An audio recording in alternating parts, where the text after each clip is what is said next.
والسكينة المدفون بأرض المدينة العبد المؤيد والرسول الممدد المصطفى الأمجد المحمود الأحمد بالقاسم محمد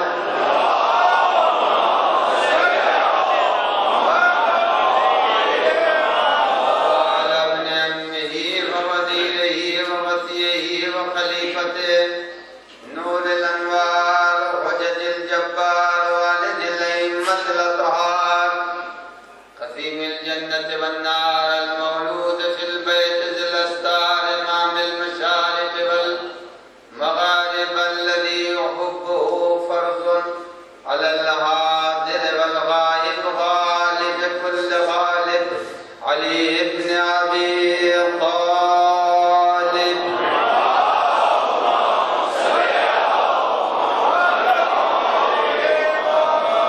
وعلى آله الطيبين الطاهرين المعصومين المنتجبين المقاتلين لا سيما على بقية الله الأعظم حجة بن الحسن المهدي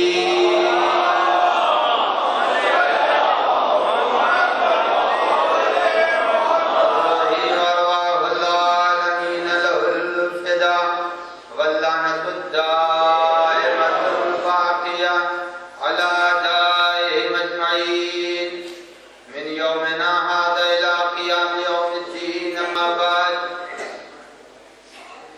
فقد قال الله الحكيم في كتابه الكريم بسم الله الرحمن الرحيم والسماء ذات الحبك إنكم لفي قول مختلف. صلوات محمد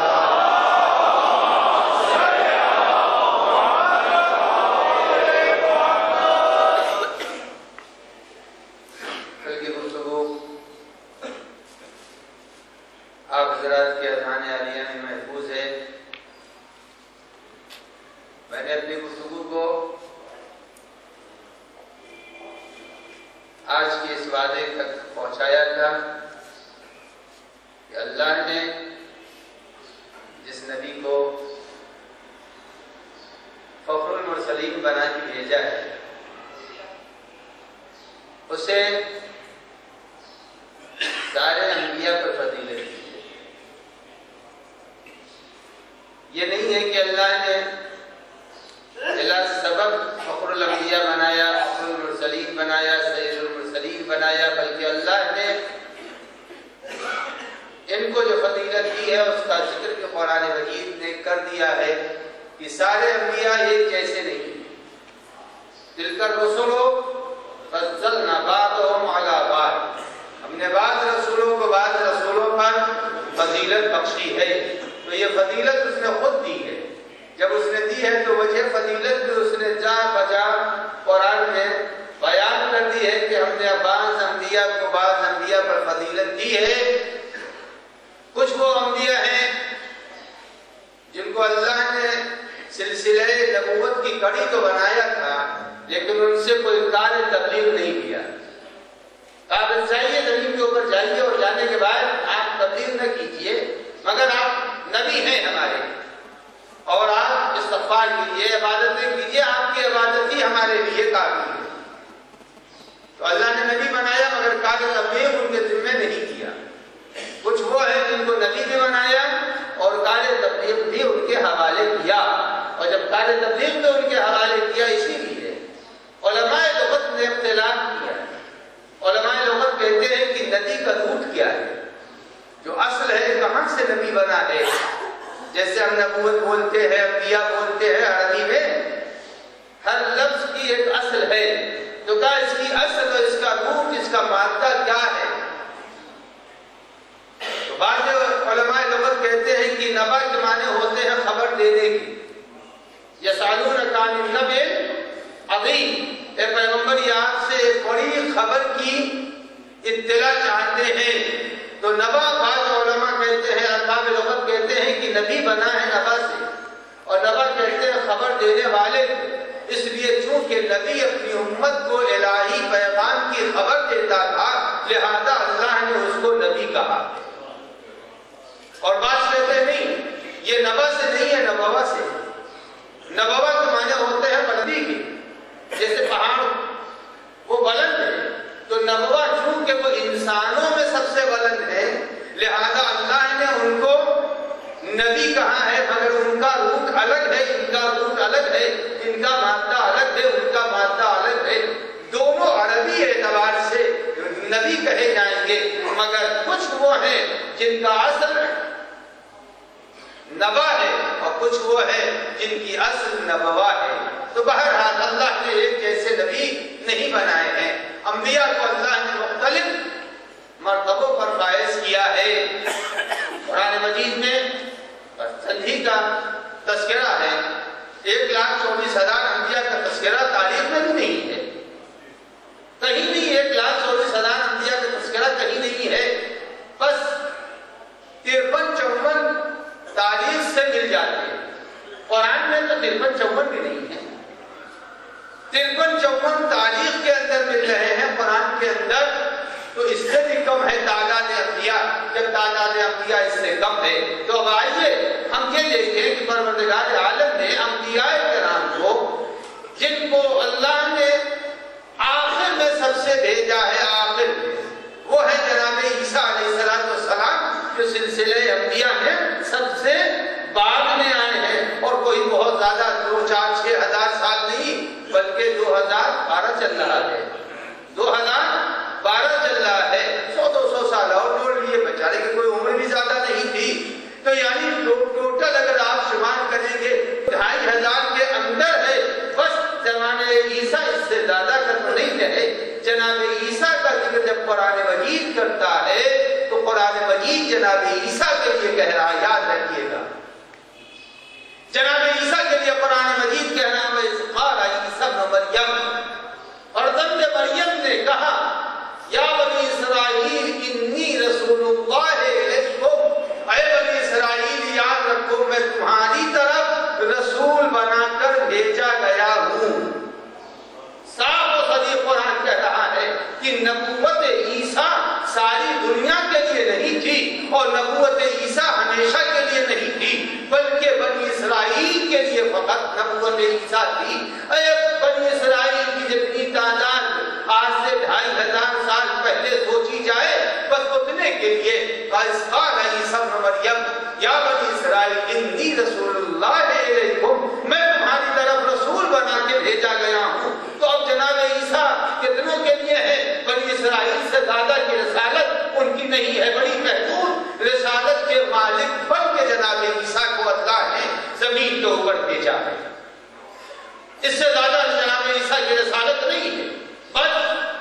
اور اس کے بعد وہ خود کہتے ہیں کہ ما تم تو حیا جب تک میں ہوں اسی وقت تک رسول ہوں. یعنی خود عیسیٰ کہتے جا رہے ہیں ما تم تو حیا جب تک میں زندہ ہوں اسی وقت تک میری رسالت ہے. یہ ماننے والے اگر کل عیسیٰ کے سامنے آ جائے تو عیسیٰ کہے تم مجھے کیوں نہیں مان رہے تھے؟ اس لیے میں تو خود کہتے گیا تھا کہ میں جب تک زندہ ہوں اسی وقت تک میری رسالت ہے. تم نے میرے بات کیوں نہیں اس کو مانا جس کی بشارت میں دے کے گیا تھا؟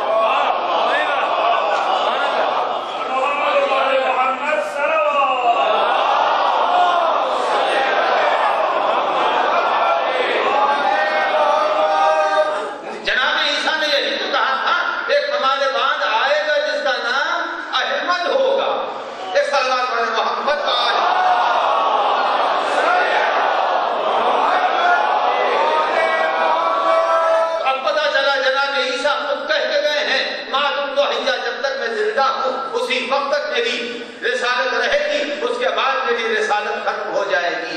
اچھا اب ان سے ذرا سا بنی اسرائیل میں آئے تھے. اب بنی اسرائیل کا دائرہ اور اس سے بڑھا ہوا. جب بڑھا تو جناب موسیٰ کا ذکر قرآن مجید کہہ رہا ہے اور جناب موسیٰ کا ذکر کرتے ہوئے قرآن مجید کہتا ہے کہ وَأَرْسَلْنَاهُ إِلَىٰ بَنِي إِسْرَائِيلَ. اور ایک جگہ قرآن مجید کہہ رہا ہے کہ جناب موسیٰ کے مخاطب ہوئے اذهب إِلَىٰ فِرْعَوْنَ إِنَّهُ طَغَىٰ. اے موسیٰ جائیے فرعون کی طرف سرکش ہو گیا ہے. تو اب قرآن نے جناب موسیٰ کو بنی اسرائیل کے بھیجا تھا، یعنی دائرۂ رسالت موسیٰ اتنا محدود ہے کہ بنی اسرائیل اور فرعون اس کے علاوہ کسی کے اوپر ان کی نبوت نہیں ہے۔ تو آپ اندازہ لگائیں، تلک الرسل فضلنا بعضهم علی بعض، اللہ نے جب ان انبیاء کو بھیجا اولو العزم ہے، یہ چھوٹے موٹے نہیں ہیں۔ موسیٰ کلیم اللہ اولو العزم ہے، عیسیٰ روح اللہ اولو العزم ہے، صاحب کتاب یہ بھی ہے، صاحب کتاب وہ بھی ہے۔ تو اب جناب موسیٰ سے کہا، اے موسیٰ اذهب الی فرعون انہ طغی، اے موسیٰ جاؤ سرکش ہو گیا ہے، ذرا گوشمالی کر دو اس کی، ذرا اس کی گوشمالی کر دو۔ تو موسیٰ کو بھیجا کس کے لیے؟ فرعون کی قوم کے لیے اور بنی اسرائیل کے لیے، بس اس سے زیادہ جناب موسیٰ کو نہیں ہم سے تبلیغ تھا، بس اسی نے تبلیغ کی ہے، اس کے علاوہ آپ کی تبلیغ کا دائرہ محدود ہے۔ اب آئیے عزیزان گرامی، جناب یونس کا ذکر جب قرآن مجید کر رہا ہے کہ یونس کو اللہ نے جب نبی بنا کے بھیجا، آپ پڑھتے رہتے ہیں نماز غفیلہ میں، نماز غفیلہ پڑھتے ہیں کتنے؟ مغاضباً وظنون الذهب مغاضباً۔ اب آپ اندازہ لگائی فیض و غضب کی حالت یہ تھی، اور اس کے بعد قرآن مجید فرما رہا ہے جناب یونس علیہ السلام کے لیے کہ وَأَرْسَلْنَاهُ إِلَىٰ أَلْفِ نِعْجٍ أَوْ يَزِيدُونَ، ہم نے یونس کو 1,00,000 اور اس سے زیادہ لوگوں پر نبی بنا کے بھیجا۔ قرآن کہہ رہا ہے ہم نے ان کو 1,00,000، اب تفسیروں کے اندر ہے کہ جو او یزیدون ہے، او یزیدون سے مراد بچے تھے، یعنی بچوں کے اوپر تو کسی کا حکم چلتا ہی نہیں تھا، بس 1,00,000 مرد و عورت کے اوپر اللہ نے نبی بنا کے بھیجا تھا، اس سے زیادہ ان کی نبوت نہیں تھی۔ اب آپ دیکھیں قرآن مجید اولو العزم کا ذکر کیا تو کہا بنی اسرائیل اور قوم فرعون، عیسیٰ کا کیا تو کہا بنی اسرائیل، یونس کو کیا تو کہا یونس، 1,00,000 اور کچھ کے لیے نبی بنا کے بھیجے گئے تھے۔ اب اسے ہی سے پتہ چلتا ہے قرآن مجید جو روایات میں ہے، تاریخ کے اندر ہے کہ پروردگار عالم نے خاندان اولاد اسماعیل پر کسی نبی کی شریعت کو واجب قرار نہیں دیا۔ جتنے بھی بزرگان خاندان رسالت تھے، نہ وہ شریعت موسیٰ میں تھے نہ شریعت عیسیٰ میں تھے، کسی نبی کی شریعت میں نہیں تھے، وہ براہ راست جناب ابراہیم علیہ السلام ملت حنیف پر تھی۔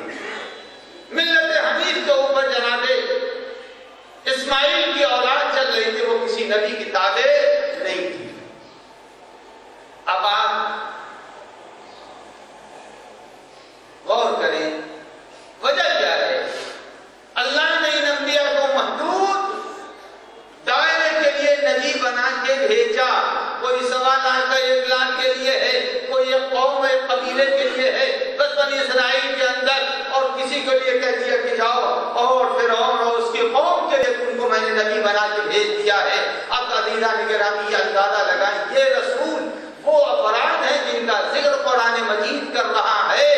اب میں کہنا چاہتا ہوں سارے کلماتوں سے کہ جن کو قرآن نے اس طرح سے یاد کیا ہے وہ ایسے اولو العزم انبیاء ہے، مگر جب قرآن مرسل اعظم کا ذکر کر رہا ہے تو نہ زمانے کی قید لگا رہا ہے، نہ مکان کی قید لگا رہا ہے، نہ عاشق کی قید لگا رہا ہے، نہ کسی وقت کی قید لگا رہا ہے، بلکہ قرآن کہتا ہے کہ ما ارسلناک الا رحمۃ للعالمین۔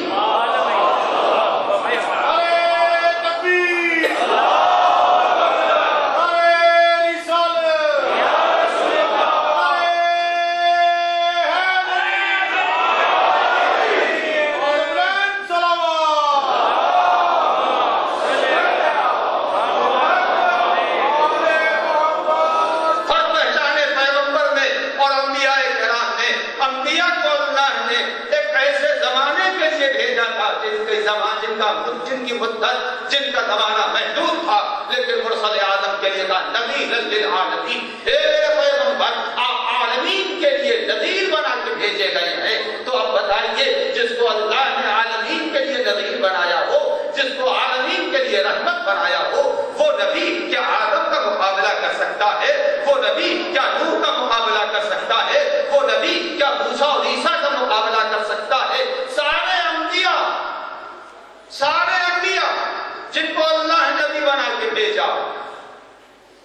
وہ مرسل اعظم کی عظمت تک نہیں پہنچ سکتے. یہ کیسے بدبخت ہے کلمہ کو جو پیغمبر کو نہیں پہچان رہے ہیں. کیسے ہیں جو نہیں پہچان رہے ہیں. اب آپ نے دیکھا کہ انبیاء کو اللہ نے قبیلوں کے لیے بھیجا تھا, اللہ نے قوم کے لیے بھیجا تھا. اب میں یہی کے اوپر ایک حدیث بیان کر دوں. یہ سارے کے سارے انبیاء 1 لاکھ 2 لاکھ 5 لاکھ 20 لاکھ اس سے زیادہ وہ زمانے کی جو آبادی تھی اس سے زیادہ کے لیے تو نہیں تھے. اب وہ بھی آبادی میں بھی آبادی. اب بنی اسرائیل کتنے بس اسی کے لیے ہیں, قوم فرعون جتنی اسی کے لیے, ساری آبادی کے لیے نہیں ہے. اب میں آپ کے سامنے جب انبیاء اتنی محدود تبلیغ اور اتنا محدود دائرے تبلیغ رکھتے تھے, اب حدیث پیغمبر پڑھیے. حدیث پیغمبر کیا ہے؟ علماء امتی کا انبیاء بنی اسرائیل, ہمارے امت کے علماء انبیاء بنی اسرائیل کے جیسے ہیں. ارے 1-2 لاکھ پہ اوپر نبی بنا کے بھیجے گئے تھے. اگر آپ تاریخ مرجعیت کو اٹھا کے دیکھیں تو رہبر کے کروڑوں ماننے والے ہیں. آیت اللہ سستانی کی مرجعیت ایک ہمگیر مرجعیت کا نام ہے, تو ہمارے نبی کی مرجعیت چلانے والے ایک وسیع میدان کی تبلیغ رکھتے ہیں. گزشتہ انبیاء وہ تبلیغ کا میدان نہیں رکھتے.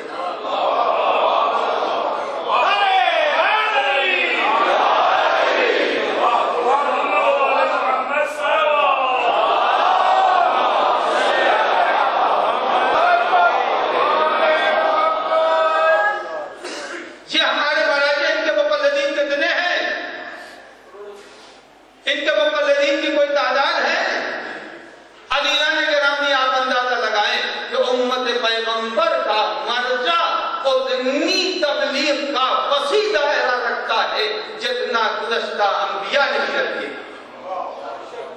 گزشتہ انبیاء کا دائرہ تبلیغ اتنا نہیں تھا جتنا آج کی مرجعیت کا دائرہ ہے.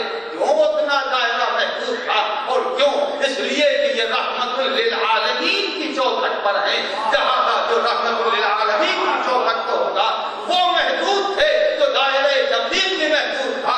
یہ رحمت للعالمین ہے تو ان کے در پر بیٹھنے والوں کی مقلدین کی تعداد بھی بے حساب. آپ دیکھ لیجیے تو اللہ نے ان کو بنایا. یہ پیغمبر کی فضیلت ہے کہ اللہ نے انہیں فضیلت بخشی, اور وہ فضیلت جو کسی کو نہیں دی. ہم تو کچھ جانتے ہی نہیں, ہمیں تو خبر بھی نہیں.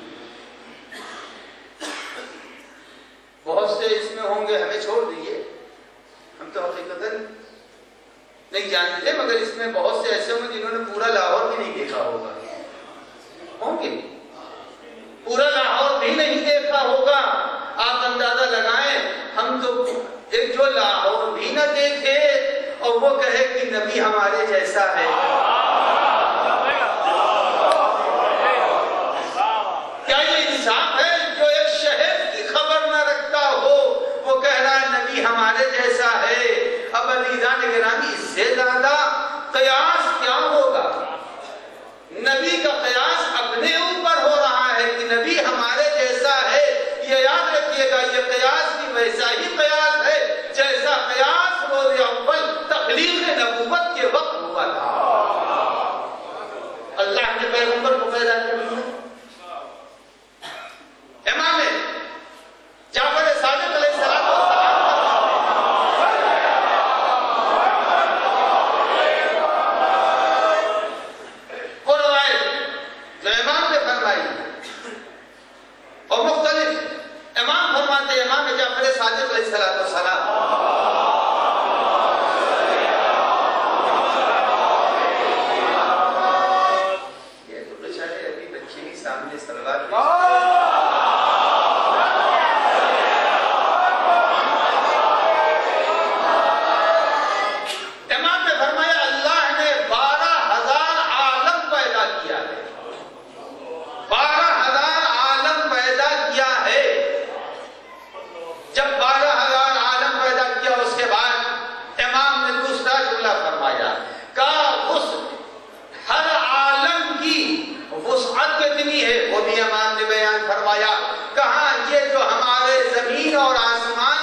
کی اس سے زیادہ ایک عالم کی وسعت ہے۔ اب یہ بتائیے اس زمین اور آسمان کی وسعت کتنی ہے؟ اس لیے کہ ابھی تو آپ جانے دنیا پھیل رہی ہے نا، پھیل رہی ہے، اور سورہ ذاریات میں قرآن بھی کہہ رہا ہے کہ ہم اس کو پھیلا رہے ہیں۔ جس کو خدا پھیلا رہا ہو اس کی حد کو کون بتائے گا؟ تو ابھی ایک عالم اس کی حد نہیں معلوم۔ امام نے فرمایا 12 عالم ہیں، اور ایک عالم اتنا وسیع ہے کہ ہمارے زمین و آسمان اس کے سامنے کچھ بھی نہیں ہے۔ اب اتنے عالم کے بعد امام فرما رہے ہیں کہ اتنی وسعت ہے عالم میں۔ آپ جو کہتے ہیں الحمدللہ رب، یہ عالمین کیا ہے؟ جمع ہے نا؟ جب جمع ہے تو ہم تو ایک میں ایک دنیا ہے، اور دنیا کو بانٹ بانٹ کر کے کچھ لوگ کھا رہے ہیں، کچھ یورپ والے کھا رہے ہیں، اور کچھ جو ہے دریا کے کنارے بیٹھے ہوئے لوگ کھا رہے ہیں، اور کچھ جو ہے صحراؤں میں بیٹھے ہوئے لوگ کھا رہے ہیں۔ اب آپ تو سمجھ گئے نا میں نے کہاں کہاں پہنچا دیا آپ کے آسان کو۔ اب عزیزان گرامی، ہم تو یہی دنیا سمجھے، مگر رب العالمین کی تعریف کر دی کرنے والے نے۔ اور یہ الحمدللہ رب العالمین، یہ سب سے پہلے کس نے کہا تھا؟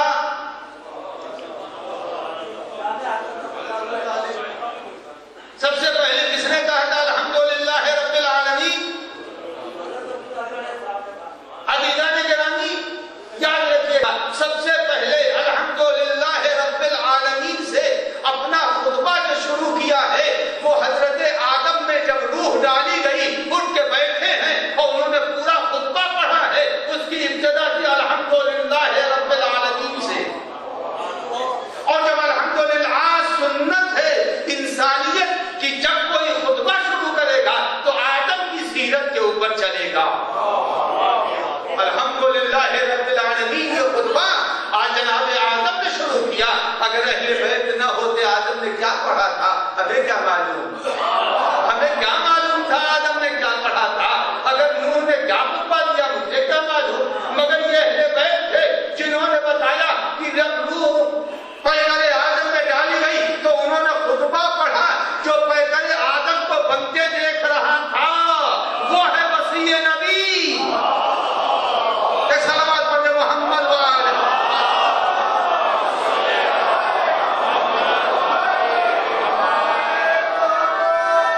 تو جتنے بھی عالم ہیں، امام نے فرمایا کہ اللہ نے 12,000 عالم پیدا کیے ہیں، 12,000، ایک دو عالم نہیں، 12,000 عالم پیدا کیے ہیں۔ اور اس کے بعد امام علیہ السلام فرماتے کہ یاد رکھنا ان میں سے کچھ تو وہ ہیں جن کو نفس آدم معلوم ہے، نفس ابلیس معلوم ہے۔ اس کے معنی کیا ہوئے؟ اس کے معنی یہ ہوئے کہ قصہ آدم و ابلیس یہ بڑے بعد کا واقعہ ہے، بعد کا واقعہ ہے۔ اس کے پہلے تو نسنا سے زمین کے اوپر تبھی تو شیطان گیا ہے، یعنی نہ جانے ان دنیاؤں میں وہ جو دنیایں پائی جا رہی، عالمین پائے جا رہے ہیں، ان کو قصہ آدم و ابلیس کی خبر بھی نہیں ہے۔ دنیا تلاش کرے۔ اب میں کہتا ہوں دنیا آئے اور در اہل بیت پر آ کے ان کے بیانات کو دیکھے اور اس کی روشنی میں جائے اور منظومہ شمسی میں دنیا کی تلاش کرے۔ اور اگر کسی نے کوئی دنیا تلاش کر لی تو دنیا کے جتنے بھی مسلمان ہیں فرقے سب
الرسل فضلنا بعضهم علی بعض. اس کے بعد صاحب ابقات میں لکھا ہے، صاحب ابقات میں لکھا ہے، جنگید عالم صاحب ابقات کہتے ہیں جتنے بھی انبیاء ہیں سارے انبیاء کا علم سنیے گا، جتنے انبیاء گزرے ہیں 1,23,999 انبیاء، جتنے بھی انبیاء گزرے ہیں امام وہ فرماتے ہیں کہ سارے انبیاء کا علم آل محمد یعنی محمد و آل محمد کے سامنے ویسے ہے جیسے ایک قطرہ اور ایک سمندر. ایک قطرہ اور ایک سمندر کے درمیان جو نسبت ہوتی ہے وہ نسبت ہے علوم انبیاء اور علوم محمد و آل محمد علیہ السلام کی طرف.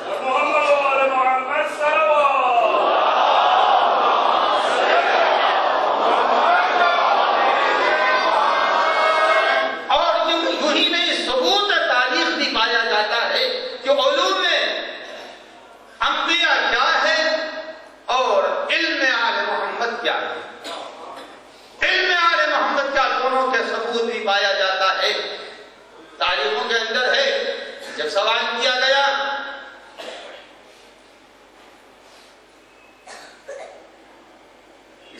سلمان فارسی اور خضر کے علم کے درمیان کیا نسبت ہے، آیا سلمان کا علم زیادہ تھا کیونکہ وہ امیر المومنین کے شاگرد تھے، یا حضرت خضر کا علم زیادہ تھا اللہ نے ان کو علم دیا تھا اتنے تھے کہ استاد جناب موسیٰ علیہ السلام تھے.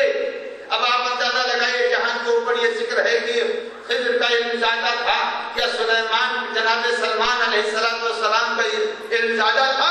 نبی کے صحابی ہیں، مدائن میں قبر ہے.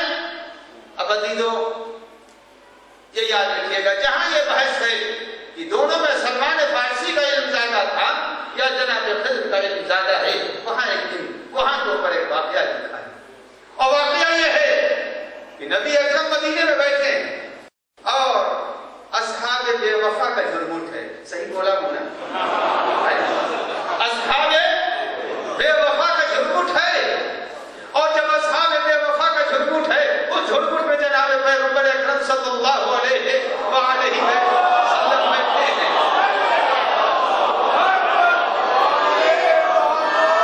پیغمبر اس میں بیٹھے، اتنے میں ایک بوڑھا سا انسان آیا، بھوے بھی سفید تھی، محاسن بھی سفید تھی، اور آ کے پیغمبر اکرم کو سلام کیا. جواب سلام کے بعد پیغمبر سے آنے والے اس تازہ دم مسافر نے دست ادب جوڑ کے کہا کہ یا رسول اللہ کچھ سوالات لے کے آیا ہوں. تازہ دم مسافر نے کچھ سوالات لے کے آیا ہوں. پیغمبر نے آنے والے کے اس جملے کو سنا، بغل میں بیٹھے ہوئے فرزند ارجمند امام حسن مجتبی سے کہا اے بیٹا ذرا ان کے سوالات کا جواب دے دو. اب امام حسن مجتبی علیہ السلام اس مرد بزرگ کے قریب پہنچے اور کہا آپ کے سوالات کا میں تنہائی میں آپ سے پوچھوں گا. تنہائی میں سوالات اور جوابات دیے، اور دینے کے بعد پھر وہ مرد بزرگ آئے، نبی کو سلام کیا اور حضرت کی بیرونی سے باہر تشریف لے گئے. جب وہ چلے گئے مدینہ چھوٹا سا تھا، ایک دوسرے کو سب جانتے تھے، ایک نئی شکل آنے والا آیا تھا. اب وہی اصحاب نے پوچھا یا رسول اللہ یہ کون صاحب تھے، کہاں سے آ رہے تھے، کہاں ان کا نسب کیا ہے، ان کا نام کیا ہے؟ اب پیغمبر نے فرمایا تم نہیں جانتے؟ کہا نہیں میں تو پہچانتا نہیں. کہا یہ خضر ہے. اب اندازہ لگائیں امام حسن مجتبی نے موسیٰ کے استاد کے سوالات کا جواب دیا.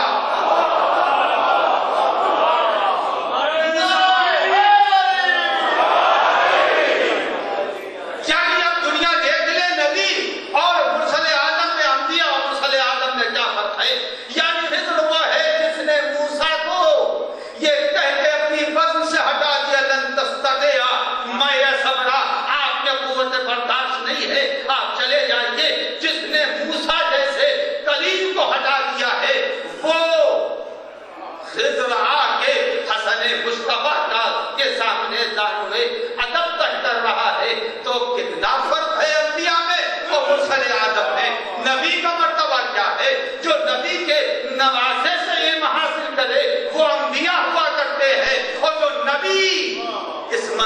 ہے تو اس کے علم کی کوئی حد نہیں ہے.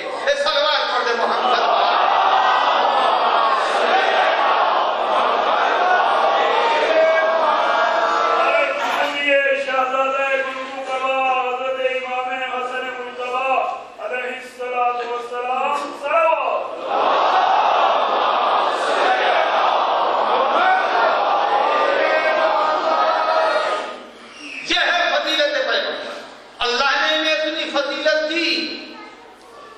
ان کی فضیلتیں اب تو کیا کروں ہے. یہ 12,000 عالم پر جس کی امامت اور رسالت چل رہی ہو، 12,000 عالم پر، اور انبیاء کی رسالت کتنے پر؟ 1.25 لاکھ، 2 قبیلے، 2 قوم، 2 امت، اس سے زیادہ کے اوپر نہیں ہے جس کی رسالت 12,000 عالم پر چل رہی ہو. اور اس کے لیے اس سے اگر کوئی ظاہری تخت خلافت لے لے تو اب اس کے لیے کیا فرق پڑتا ہے؟ اگر کسی 1 کروڑ پتی سے کوئی 2 روپے لے لے تو اس کی پیشانی پر بل نہیں آئے گا. کروڑ پتی سے 2 روپے کوئی لے لے تو کیا بل آئے گا؟ جس کے زیر نگی 12,000 عالم ہو، اگر اس سے مدینے کا اقتدار کوئی چھین لے تو اس کی صحت پر کوئی فرق نہیں پڑے گا. اسی لیے امیر المومنین نے کہا تھا یہ تمہاری دنیا جس کے اوپر تم مر مٹ رہے ہو، یاد رکھو میرے نزدیک بیمار بکری کی ناک سے بہتے ہوئے پانی سے زیادہ قیمت نہیں رکھتی.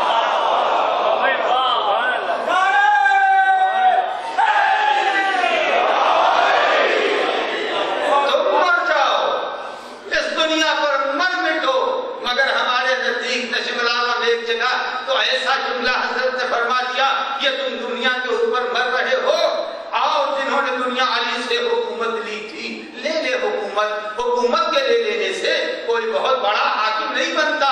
یہ دیکھیے حاکم جاتا ہے یا علی جاتے ہیں حاکم کے پاس؟ کون جا رہا ہے؟ علی تو کبھی کوئی مسئلہ پوچھنے نہیں گئے، مگر حاکم علی کے پاس آیا، بعد میں بھی آیا، گھر پر بھی آیا، راستے میں بھی آیا، اور ہمیشہ یہ فریاد بھی کرتے رہے خدا بھلا کرے. زنانے لگے لہجوں میں بول رہے تھے خدا بھلا کرے، اگر آپ نہ ہوتے تو میں ہلاک ہو جاتا. صلوات پڑھنے محمد صلی اللہ علیہ وسلم.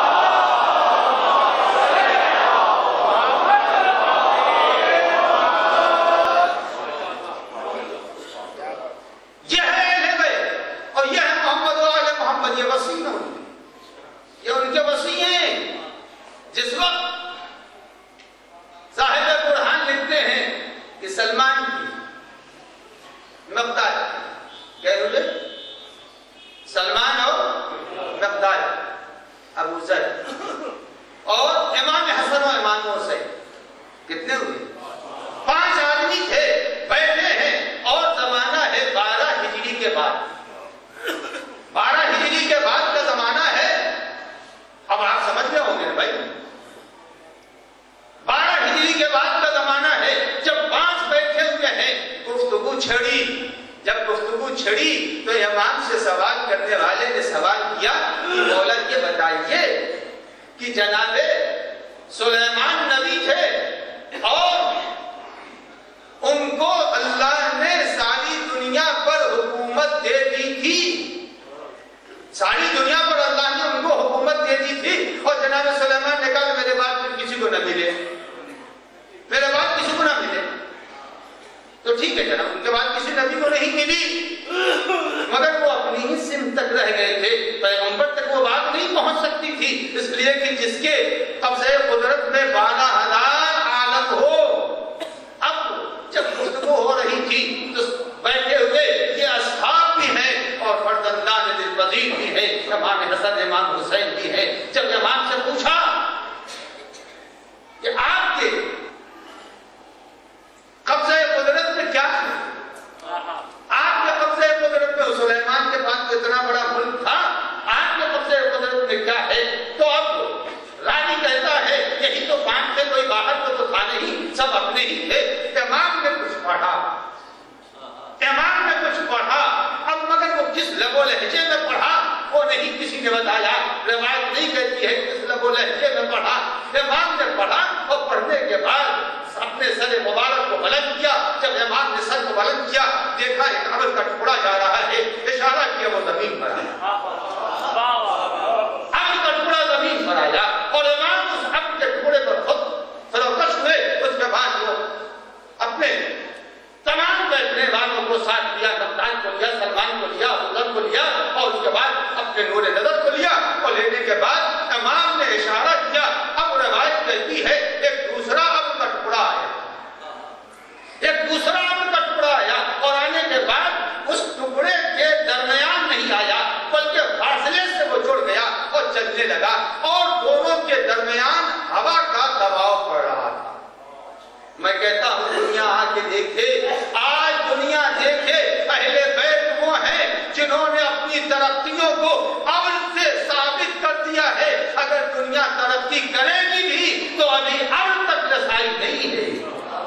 کیا ابر کے اوپر کوئی بیٹھ سکتا ہے؟ اس کے اندر سبھی بیٹھے ہوں گے ہوائی جہاز پر. ابر بیٹھنے کی چیز ہے؟ ابر کے اوپر کوئی چیز ٹھہر سکتی ہے؟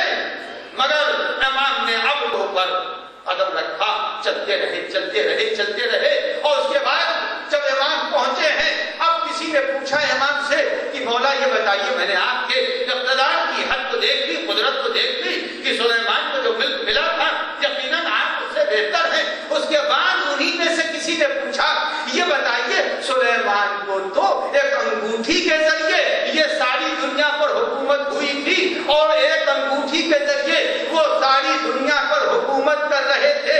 جب یہ جملہ کہا امام مسکرائے اور مسکرانے کے بعد کہا وہ انگوٹھی تم دیکھو گے، وہ انگوٹھی تم دیکھو گے. ایک مرتبہ امام نے اپنے جیب مبارک میں ہاتھ ڈالا، اب ہاتھ ڈالنے کے بعد وہ انگوٹھی نکالی. اب عزیزو سنو جو کہنے جا رہا ہوں. سلمان کہتے ہیں اب جو میں نے نگین اس کے نک کے اوپر جو پتھر تھا اس کو میں نے غور سے دیکھا تو اس پر کچھ اور نہیں لکھا تھا، محمد اور علی لکھا تھا.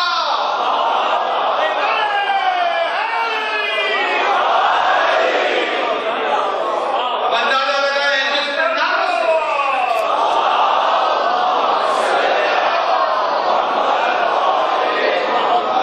ایک سلام پڑھنے میں شروع کر دیا.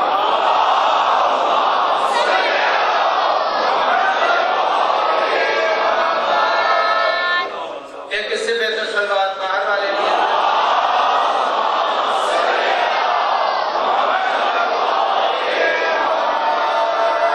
تو جس کے نام کا سکہ چل رہا ہو، جس کے نام کا سکہ چل رہا ہو. اب دنیا دیکھے کہ ہم نے جس کو نبی مانا اس کے وسیع کی یہ گئی، اس کا وسیع ایسا ہے. عزیزو اللہ نے پیغمبر کو فضیلت کی ہے، اللہ نے پیغمبر کو یہ مرتبہ کیا ہے. قرآن مجید پیغمبر کی فضیلت کو بیان کرتے ہوئے کہہ رہا ہے کیف اذا جئنا من کل امت بشہید. بتائیں سورہ نساء کی آیت. قرآن مجید کہہ رہا پیغمبر سے میرے پیغمبر یاد رکھیے وہ وقت کیسا ہوگا اذا جئنا من کل امت بشہید، جب ہم ہر امت سے اس کے شہید کو بلائیں گے. ہر امت سے اس کے شہید کو بلائیں گے اور ہم آپ کو ان سب پر شہید بنائیں گے. ہم ان سب پر آپ کو شہید بنائیں گے.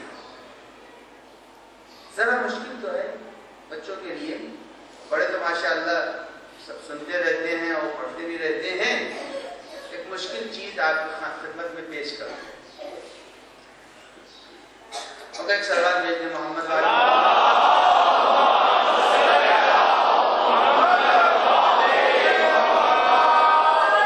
قرآن مجید کہتا ہے قیامت کا دن جب آئے گا اللہ سارے انبیاء کو بلائے گا، سارے انبیاء کو بلائے گا.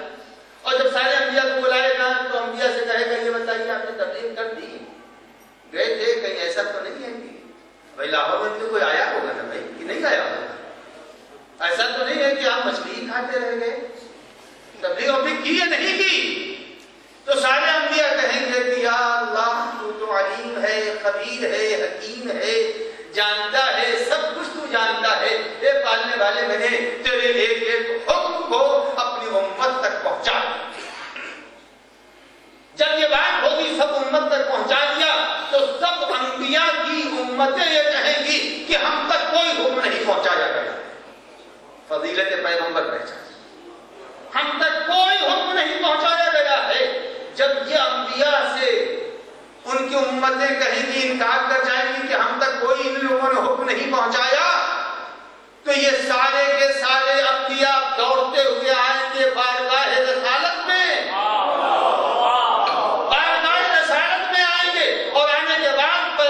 کہیں گے کہ یا رسول اللہ آپ ذرا میرے عمل کی گواہی دیجئے،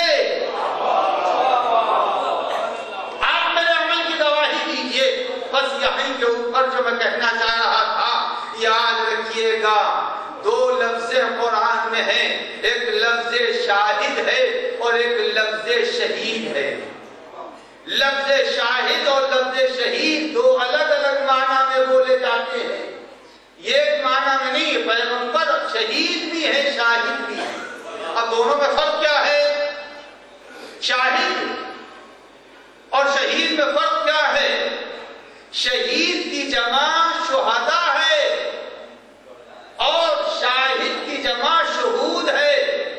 دونوں کا فرق پہچانیں گے، شاہد کی جمع شہود اور شہید کی جمع شہداء ہے۔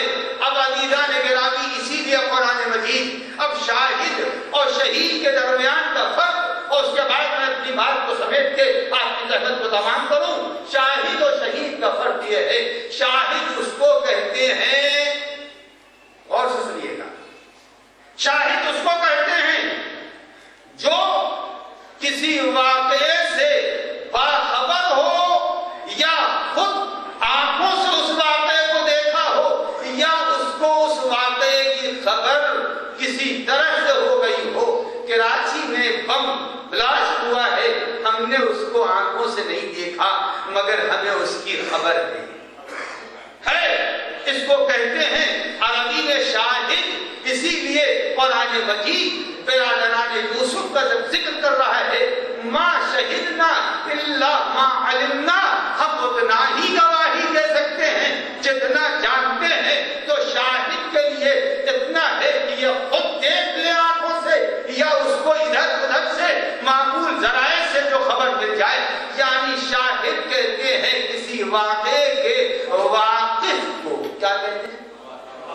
شاہد اسے کہتے ہیں جو کسی واقعے کا واقف ہو۔ اب آئیے عزیزان گرامی، یہ دونوں نام اللہ کے اسماء الحسنی میں بھی ہیں، یا شاہدو اور یا، دیکھ لیجیے پلیٹ میں لگا ہے کہ نہیں اوپر، یا شاہدو اور یا شہیدو، یہ دونوں نام اللہ کے اسماء الحسنی میں ہیں، ایک ہی معنی دونوں کے ہیں، دونوں کے ایک معنی ہیں، دونوں کے الگ الگ۔ شہید کے معنی کیا ہیں؟ سنیے گا، شہید اس کو کہتے ہیں جس کی واقفیت کو نہ اندھیرا روک سکے، نہ زمانہ روک سکے، نہ وقت روک سکے، نہ حالات روک سکے، یعنی وہ جس چیز کو چاہے گا دیکھنا، اندھیرا رکاوٹ نہیں بنے گا، زمانہ رکاوٹ نہیں بنے گا، دن رکاوٹ نہیں بنے گا، صدی رکاوٹ نہیں بنے گی۔ شہید اس کو کہتے ہیں جو ہر زمانے میں ہر چیز کو دیکھ رہا ہو اور اس کے سامنے کوئی رکاوٹ نہ پائی جائے۔ یہاں تک میں آپ کے ذہان عالیہ کو لایا تو شاہد اور شہید کے درمیان کا، شاہد جو کسی چیز سے باخبر ہو جائے۔ بہت سے لوگ ہیں جو ہمیں نہیں دیکھ رہے ہیں، آواز میں نہیں سن رہے ہیں، نہ کوئی پڑھ رہا ہے، اس کو شاہد تو کہیں گے مگر شہید نہیں کہیں گے۔ شہید اسے کہیں گے جو مجھے دیکھ رہا ہے۔ یہاں بھی جو لوگ ادھر دیواروں کے پیچھے بیٹھے ہیں وہ بھی شہید نہیں کہے جائیں گے، شہید وہی ہے جو مجھے دیکھ رہے ہیں۔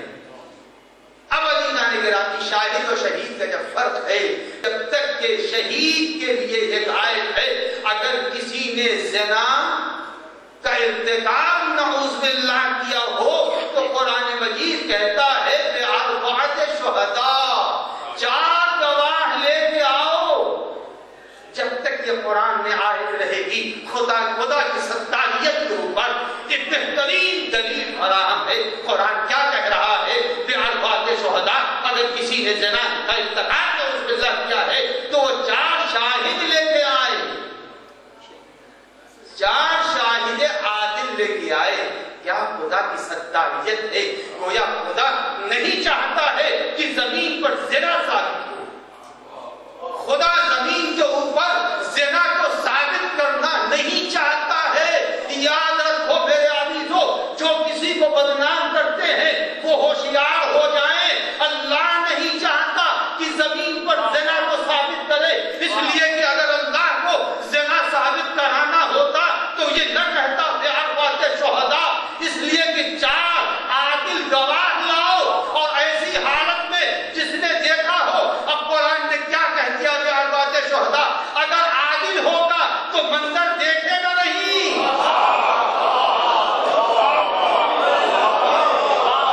اگر عادل ہوگا اس کیفیت میں نہیں دیکھے گا، اور جب دیکھے گا نہیں تو گواہی مکمل نہیں ہوگی۔ معلوم ہوا وہ ستار کتنا بڑا ستار ہے۔ اس نے نبی کو کہا میرے 2 بندوں نے گناہ کیا ہے، تم گواہی دو، تو اس شرط میں دو، اگر نہیں دیا تو تمہیں کوڑے لگائے جائیں گے۔ پتا چلا شہید اس کو کہتے ہیں جو آنکھوں سے دیکھے۔ اب عزیزو میں اپنی بات کو مکمل کر دوں، جب انبیاء بلائے جائیں گے کہ تم نے تبلیغ کی تو سارے انبیاء کہیں گے میں نے کی، مگر فضیلت پیغمبر نبی کو بلایا جائے گا، اور جب نبی آئیں گے تو پیغمبر پوچھیں گے، پیغمبر سے پوچھا جائے گا آپ بتائیے میں نے تبلیغ کی تھی۔ انبیاء پوچھ رہے ہوں گے، جب نبی 1,23,999 معصوم ایک طرف ہوگا اور مرسل آدم ایک طرف ہوں گے، یہ بتائیے فضیلت محمد مصطفیٰ ہے نہیں ہے؟ نبی اکرم سامنے ہے، انبیاء ہیں، ایک طرف امت کھڑی ہوئی ہے اور ساری امتیں کہہ رہی ہیں، ساری امتیں کہہ رہی ہیں انہوں نے کوئی تبلیغ نہیں کی ہے۔ جس وقت نبی انبیاء کو دیکھیں گے خطاب الہی ہوگا کہ میرے حبیب آپ کی شہادت کن لوگوں پر بھاری ہے، آپ بتائیے۔ اب پیغمبر کہیں گے کہ یا رب العالمین میں گواہی دیتا ہوں آدم نے بھی تبلیغ کی ہے، نوح نے بھی تبلیغ کی ہے، موسیٰ نے بھی تبلیغ کی ہے، عیسیٰ نے بھی تبلیغ کی ہے۔ اب یہ شہادت جب ہوگی تو شہید اس کو کہتے ہیں جس نے آنکھوں سے دیکھا ہو۔ پتا چلا محمد آدم کے ساتھ بھی تھے، محمد نوح کے ساتھ بھی تھے، محمد عیسیٰ کے ساتھ بھی تھے، محمد موسیٰ کے ساتھ بھی تھے، ساتھ اور محمد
نے یوں پیغمبر کو نبی نہیں مانا.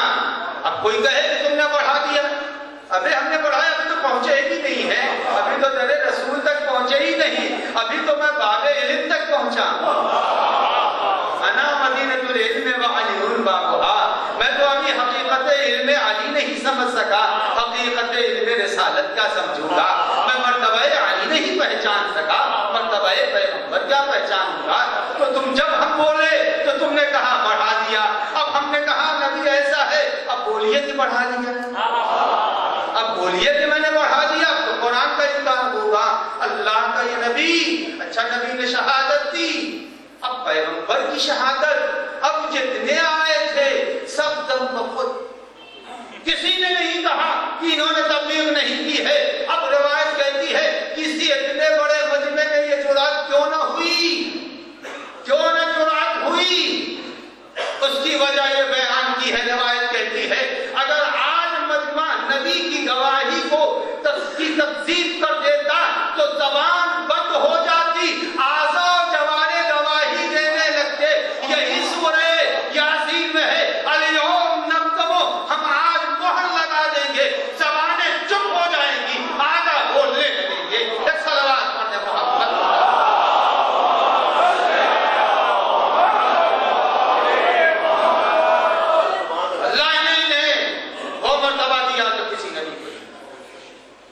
سارے انبیاء اپنے مرتبوں کے باوجود, اپنی عظمتوں کے باوجود, اپنی عصمتوں کے باوجود, اپنی زحمتوں کے باوجود اہل بیت اور محمد و آل محمد کے مرتبے تک نہیں پہنچ سکتے.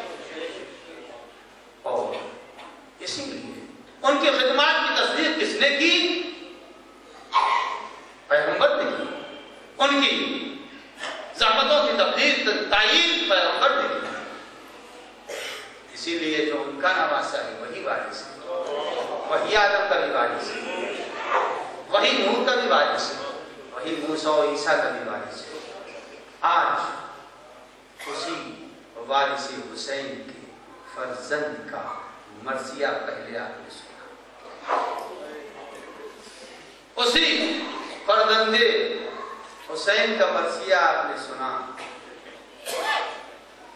عجیب وقت تھا جب علی اکبر رخصت ہوئے,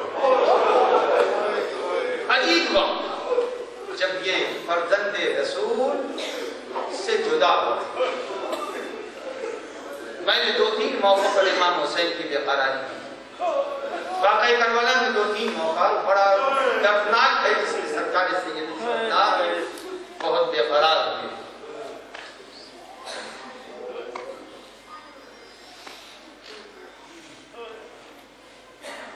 علی اکبر کی شہادت بھی تاریخ کربلا کا وہ دردناک موقع ہے جب علی اکبر نے آ کے امام حسین سے فرمایا کہ اے بابا مجھے بڑھنے کی اجازت دیجیے. سرکار سید الشہداء رونا نہیں چاہتے تھے مگر جلدی رخصت کرنا بھی نہیں چاہتے تھے, اس لیے کہ امام لے کے آئے ہیں شہادت کے لیے, تو امام روکنا نہیں چاہتے تھے لیکن امام جلدی رخصت کرنا بھی نہیں چاہتے تھے. کہا اے بیٹا تمہاری پھوپھی نے تم کو پالا ہے, جاؤ ان سے اجازت.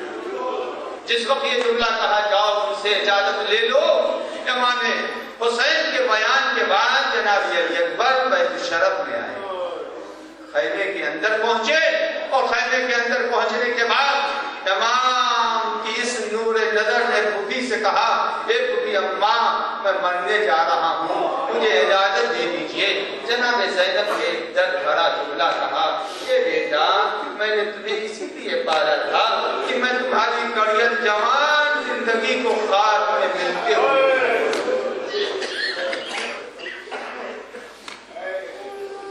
اے بیٹا میں نے اسی لیے تمہیں پالا ہے. جناب علی اکبر نے ایک ہی جملے میں تمام گفتگو کے سلسلے کو منقطع کر دیا اور کہا اے پھوپھی اماں ٹھیک ہے اگر آپ نے اجازت نہیں دی, کل اگر دادی فاطمہ زہرا آپ سے پوچھتے اے بیٹی زینب یہ بتاؤ تمہارا علی اکبر تمہیں زیادہ عزیز تھا یا میرا حسین تم کو زیادہ عزیز تھا, بس زینب نے یہ سنا. کہا اے بیٹا جاؤ علی اکبر جاؤ. تاریخ کربلا کہتی ہے جب علی اکبر جانے لگے بچوں نے ایک حلقہ بنا لیا اور حلقہ بنا کے ہر بچہ ارے علی اکبر کو گھیر کے ماتم کر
پہنچے. ایک جنگ آخری حسین کے لالے کی ہے، اور جب جنگ کی تو حسین کا لاڈلا زمین کربلا پر گرا. آواز دیا بابا سلام آخر لیجئے. اے حسین نے علی اکبر کی آواز سنی، زمین کربلا پر گرتے ہوئے پہنچے، اور جب پہنچے کہا یا بنیا علی الدنیا غابت الآفاق. مسائل پڑھ چکا، چند جملے اس کے اندر بہت سے تحریر ہوں گے جنہوں نے کربلا کی زیارت کی ہوگی. ارے انہوں نے دیکھا ہوگا، وہ مقام دیکھا ہے جہاں علی اکبر کو برچھی لگی ہے. ارے وہاں سے پہلے کا فاصلہ، ارے اتنی دوری حسین سے طے نہیں کی جا رہی تھی. ارے لاش کو اٹھایا، زمین پر رکھ دیا، آواز دیا اے بچوں آؤ. ارے حسین سے علی اکبر کی لاش اٹھائی نہیں.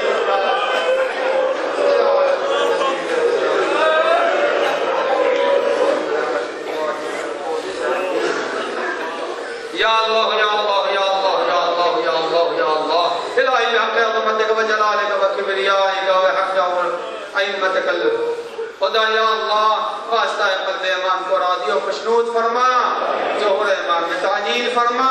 یا اللہ جتنے بیمار جہاں کہیں بھی ہوں، جن لوگوں نے دعاؤں کی بیماروں نے فرمائش کی، ان سب کو شفاء کامل و عاجل لباس صحت و عافیت عنایت فرما. جو بچے امتحانات میں بیٹھے ہیں یا بیٹھ رہے ہیں انہیں نمبروں سے کامیابی نصیب فرما. پالنے والے جن کے والدین زندہ ان کو صحت و عافیت و سلامتی و طول عمر برکت عنایت فرما. جن کے والدین دنیا سے چلے گئے ان کو درجات کو عالی فرما. جو اولاد نرینہ کی متمنی اولاد نرینہ عنایت فرما. الہی جو بے اولاد انہیں صاحب اولاد فرما. یا اللہ جو بے روزگار ہو کر سرکار فرما. یا اللہ اس ملک کے مومنین کی حفاظت نصرت فرما، حادثات سے محفوظ فرما، عطا امام میں فروغ عنایت فرما. خادمان اعضاء کی تمام توقعات اور ان کی حاجات کو روا فرما. یا اللہ بحق محمد و آل محمد پیغام اہل بیت کی پہنچانے کی توفیق و توانائی عنایت فرما.